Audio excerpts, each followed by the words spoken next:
ছদিনীয়া বিস্তৃত কাৰ্যসূচীৰে শিৱসাগৰ শিৱদৌলত শিৱৰাত্ৰি মেলা ভিন্ন প্ৰকাৰৰ সামগ্ৰীৰে ভৰিছে পূজাৰ মেলা। মেলাৰ দোকানৰ ভাড়া নিৰীক্ষক কেন্দ্ৰ কৰি অসন্তুষ্টি ব্যৱসায়ীৰ। শ্ৰী শ্ৰী মহাশিৱৰাত্ৰি আৰু মেলা উপলক্ষে উখল মাখল হৈ পৰিছে শিৱসাগৰ নগৰ।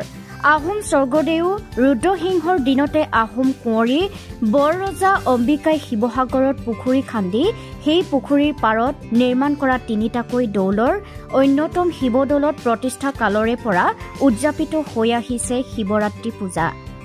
বৰ্তমান সময়তো দৌল উন্নয়ন পৰিষদৰ উদ্যোগত অনুষ্ঠিত হোৱা শিৱৰাত্ৰি পূজা আৰু মেলা উপলক্ষে ভক্তসকলৰ সমাগম দেখিবলৈ পোৱা গৈছে।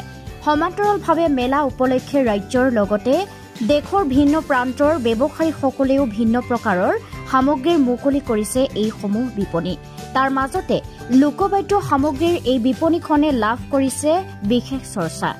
শিৱসাগৰৰ বিশিষ্ট লোকবাদ্য নিৰ্মাতা দ্বিজেন গগৈয়ে নিৰ্মাণ কৰা লোকবাদ্যসমূহ চাবলৈ ভিৰ কৰিছে ৰাইজে। আনহাতে শিৱৰাত্ৰি মেলাৰ বিপণীসমূহৰ ভাড়াৰ নিৰীক্ষক লৈ অসন্তুষ্টি প্ৰকাশ কৰিলে দ্বিজেন গগৈয়ে। উল্লেখনীয় যে শিৱৰাত্ৰি মেলা আৰম্ভ হোৱাৰ এটা দিন পাৰ হৈ যোৱাৰ পিছতো খালী হৈ পৰি ৰৈছে বহু সংখ্যক বিপণী। বিগত বৰ্ষসমূহৰ তুলনাত এইবাৰ বিপণীসমূহ আবণ্টন লাভ কৰিবৰ বাবে পৰিশোধ কৰিবলগীয়া ধনৰ পৰিমাণ অত্যধিক হোৱা বাবেই বিপণীসমূহ খালী হৈ ৰৈছে বুলি মত প্ৰকাশ কৰিছে ব্যৱসায়ীসকলে। শিৱসাগৰৰ পৰা ৰজনীকান্ত পাগিঙৰ প্ৰতিবেদন, প্ৰতিদিন লাইভ আছাম।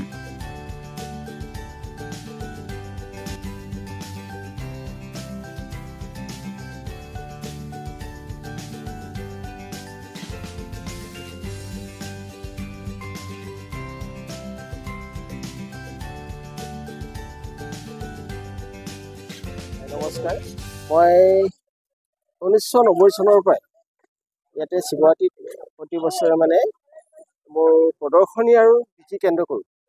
সেয়ে সমিতিক মই বিচাৰোঁ যে এইবাৰো বিচাৰিছিলোঁ, দুখন দোকান বিচাৰিছিলোঁ যে মোক উপযুক্ত জেগাত দিয়ক। যিহেতু ভক্তপ্ৰাণ ৰাইজে বস্তুবোৰ কিনাৰ উপৰিও দুই এটা প্ৰদৰ্শনী চাব বিচাৰে তেওঁলোকে, আৰু বহুত দূৰ দূৰণিৰ পৰা তেখেতলোকে বিচাৰি আহে। পেপা ধৰি লওক, টোকাৰী দতুৰা আজিও ফোন কৰিছে, শদিয়াৰ পৰা ফোন কৰিছে আজি যে আপুনি টোকাৰী আনিছিলে, আনিছোঁ। তেখেতলোকে যেতিয়া সেইটো কাৰণে আহোঁ, মোৰ লাভালাভ বুলি নহয়, যিসকল ভক্তৰ প্ৰাণে তেখেতলোকে কিছুমান বস্তু চাবলৈ আহে। এতিয়া মই এইবাৰো নতুন দুই এটা বাদ্য সৃষ্টি কৰিছোঁ। তেনেকৈ এটা চুঙাবিন আনিছোঁ, চুঙাবিনখন বজাই দেখাম, চুঙাবিন আনিছোঁ তেনেকৈ। গতিকে এইবাৰ খালি এটাই মোৰ বেয়া লাগিছে, এনেকৈ হ'লে শিৱৰাত্ৰি আৰু বেছি দিন নাথাকে। যিহেতু এইবাৰ এখন ষ্টলৰ দাম, এইখন এতিয়া দেখিছেনে 10x10 দোকানখন আমাৰ সাধাৰণ মানুহে অসুবিধা হয়। আৰু এটা নিবনুৱা সমস্যা দূৰ কৰিব নোৱাৰিব উদযাপন সমিতিয়ে, শিৱৰাত্ৰি উদযাপন সমিতি 30,000 টকা 30,000 দি পিনি এই দোকানখন লৈ আকৌ ধৰি লওক নিজে বনাব লাগিব, থাকিব লাগিব। এনেকুৱা ধৰণৰ হ'লে শিৱৰাত্ৰি এটা সময়ত দেখিছোঁ আপোনাৰ প্ৰসাদৰ শৰাই এখন দিয়ে শিৱৰাত্ৰি পালন কৰিব লাগিবগৈ, এনেকুৱা এটা পৰ্যায়লৈ আহি আছে। সেইটো অলপ বেয়া লাগিছে। আৰু এতিয়া এইবাৰ দেখিছেনে কিমান দোকান খালী আছে, যিহেতু ইমান দাম কৰি দিয়াৰ কাৰণে তেনেকুৱা এটা হৈছে পৰ্যায়। যিটো মই এটাই ভাবোঁ, মই এটা সংগ্ৰাম কৰিছোঁ, সহস্ৰ সংগ্ৰাম। এইটো যে মই বিকি ইয়াকে ভাত খাইছোঁ এইটোৱে নহয়, মই নিবনুৱা ল'ৰা দূৰ কৰিছোঁ।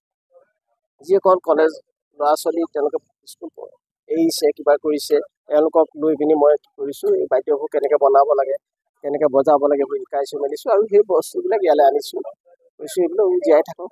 এটা সহস্ৰ সংগ্ৰাম কৰিছোঁ। বহুত বেছি হৈছে, এইটো হ'ব নালাগিছে। কম কৰিলে যদিও পইচাটো ঘূৰাই নাই দিয়ে। আমাক যিটো এটা সময়সীমা বান্ধি দিছে, ইমান তাৰিখৰ ভিতৰত আপোনালোকে ডাব জমা কৰিব লাগিব, কিন্তু তেওঁলোকে সেই ডাবটো ঠিক আছে, আমি 30,000 টকীয়া ডাবটো কৰি দিলোঁ, জমা দিলোঁ। এতিয়া আমাকতো 12,000 টকা ঘূৰাই দিব লাগে, কিন্তু ঘূৰাই নিদিয়ে। আৰু তেওঁলোকে মই এটা বেয়া পাইছোঁ কি, আমি স্থানীয় মানুহ, মই 90 চনৰ পৰা ইয়াত দিছোঁ, আমাক কিছুমান সহায় নজনাই, এইটো বেয়া পাইছোঁ। মই কেতিয়াবা ভাবোঁ নিজকে মই বেয়া কাম কৰিছোঁ নেকি। যিহেতু দেখিব ইয়াতে অনা অসমীয়া মানুহবিলাকক এজন মানুহক 6খন-7খনকৈ দোকান দিছে। মই এখন দৰখাস্ত দিছোঁ এমাহৰ আগত, অথচ মোক দ্বিজেন গগৈক বেয়া পায় নেকি, মোক 2খন দোকান নাই দিয়ে, এখন দোকান দিছোঁ। এখন দোকানে মোক অসুবিধা হৈছে ইয়াতে ৰাইজক বাদ্যবোৰ দেখাবৰ বাবে।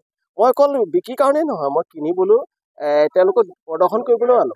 এতিয়া দেখাইছোঁ যে আপোনালোক দেখামেই এখন চুঙাবিন আনিছোঁ, চুঙাটো এখন বিন হয়, তাত কোনো চামৰা লেটাৰ দৰকাৰ নাই। গতিকে এনেকুৱা ধৰণৰ ভাবি থাকোঁ এইবাৰ কি আনো এনেকৈ নহয় কিছুমানে প্ৰতিবাৰে মই এইটো কৰিবলৈ। গতিকে আপোনালোকৰ যোগেদি ক'ব বিচাৰিছোঁ যে আমাৰ এটা পুৰণি শিৱদৌলত আগতে নগাঁও গুৱাহাটী এইফালে শদিয়াৰ পৰা আৰম্ভ কৰি তিনিচুকীয়াৰ পৰা ইয়ালৈ শিৱৰাত্ৰি আহে, যাতে আগৰ ধৰণে মানুহবিলাক আহক, যাতে আমি এটা এনেকুৱা হ'লে হয় যদি তেখেতলোকে এই পইচাটোৱে এটা দৌলখন উন্নয়ন কৰিলে তেতিয়া আমি মানিলোঁ, সেইটো নকৰে। কিন্তু আজি ধৰি লওক যিবিলাক বাহিৰৰ গায়ক মাতি পিনি যিবোৰ কৰিছে সেইটো হ'ব নালাগে। এইখিনিক স্থানীয় শিল্পীসকলক তাক দিয়ক, টোকাৰী গীত দিয়ক, দিহানাম দিয়ক। এজন হিন্দী গান গাবলৈ মানুহ মাতি আনিছে 16 লাখ 20 লাখ দি, সেইটো হ'ব নালাগে। এইবিলাক কথা আমাকো মাতো, আমি সমিতিত থাকিম কেনেকুৱা হ'ব লাগে, তেতিয়া আমাৰ শিৱদৌলটো অক্ষুণ্ণ থাকিব, ভৱিষ্যতে বাহিৰৰ পৰ্যটকে চাব পৰা হ'ব লাগে। এনেকৈ আপোনালোকৰ চেনেলৰ যোগেদি ক'লোঁ, কিবা যদি শুনিছোঁ।